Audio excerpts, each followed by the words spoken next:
Hi, everybody. This is Saad for the Sad Truth. Many of you have written to me at various points over the past few years asking that I post a Sad Truth clip wherein I might offer some book recommendations. And oftentimes, whenever I'm uh, speaking about an issue or chatting with a guest, I will refer to particular books that I thought were useful in a particular setting.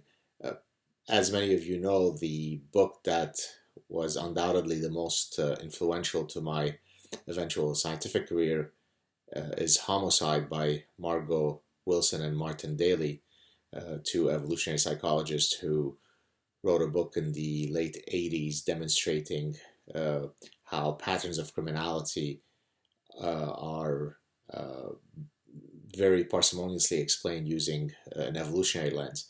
And that's what really served as my epiphany to eventually apply the evolutionary framework in studying human behavior in general and consumer behavior in particular.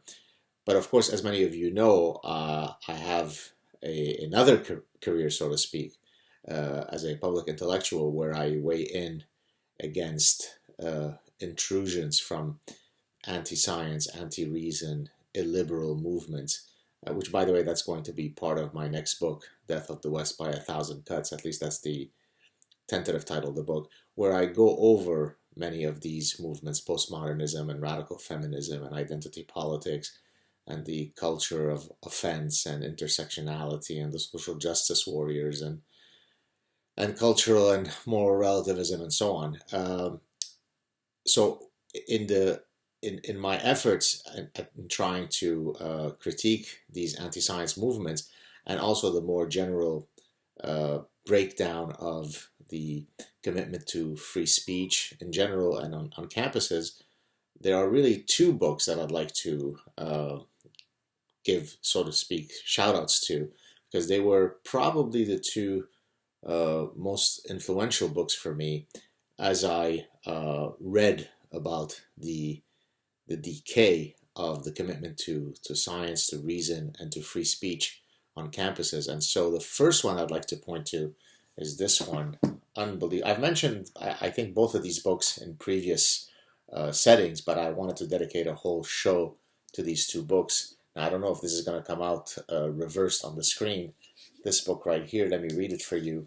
Unbelievable book, one of my favorite books ever. So this is Higher Superstition, The Academic Left and Its Quarrel with Science. And this is going back to 1994 by Paul Gross and Norman Levitt.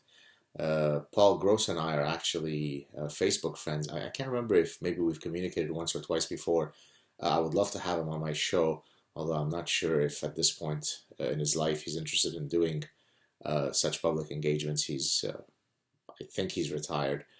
But in any case, this book was absolutely fantastic in that it really went through a, a systematic dismantling of all of the nonsense that you see on campuses that typically stem from the left. So the stuff that today we're seeing the end result of with the social justice warriors and the decolonize your science and the fight whiteness and all the nonsense that I tweet and post about, certainly on my social portals, these guys were talking about it in 1994.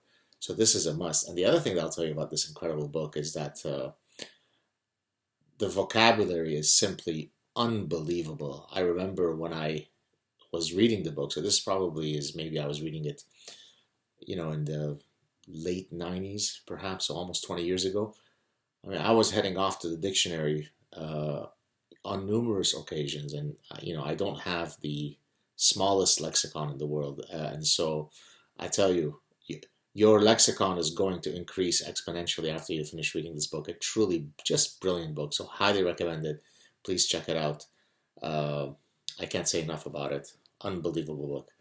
The second one I want to talk about is this one right here. I don't know if, again, it's going to come out reversed. This is, let me just read you the full title.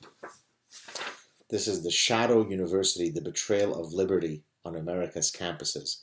This came out, I think, in 1998. Let me check. 1998. This is by Coors and Silverglade.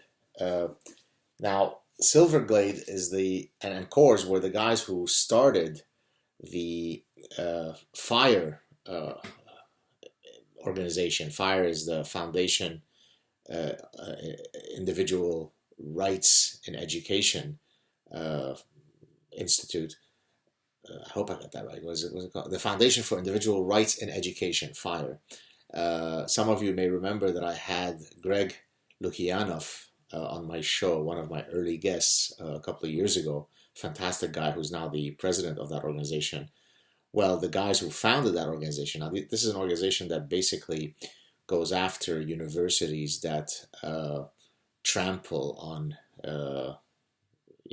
people's First Amendment rights, whether it be staff or faculty or students whose rights are being violated, at least their First Amendment rights, then FIRE will typically intervene. So a truly important organization. And so these guys, for this book, The Shadow University, as far as I know, were one of the first to actually offer a full expose of some of these incredible cases on university campuses where complete lunacy broke out. So the stuff that we're seeing today with I think Brett Weinstein is something that they would have documented similar instances close to 20 years ago. So these were really two very, very important books to me because, I had already started being exposed to this lunacy as an academic, as a doctoral student, and then, of course, as a young academic, seeing the intrusions of postmodernism and political correctness and so on university campuses. But reading these books from these wonderful authors really cemented for me the dangers that we were facing and served as one of many reasons why I was compelled to then dedicate a substantial portion of my time whenever I wasn't pursuing my scientific research to try to weigh in on these issues. So for those of you who have asked me to recommend books, these are two of the strongest book recommendations that I could offer. I hope that you do check them out. The fact that they're from 1994 and 1998 in no way suggests that they are dated. If anything, they were prescient in the stuff that they discussed. Perhaps they could have never imagined that it would have gotten eventually to be so bad, but boy, did it ever get bad. And so hopefully some of us who are fighting in the trenches against these crazy movements will redress some of the troubles that we are facing. So in any case, I hope that you end up checking out these books. And if you do, and if you enjoy them, or if you don't, perhaps you could come back to this clip and post your comments. Let us know whether you like them or not. Or if you've actually read them, perhaps you'd like to comment on whether you agree with my assessment of how important these two books are. So there you have it, folks. I hope that you have a great weekend. Enjoy yourselves, have fun, be safe, and I'll talk to you soon. Ciao.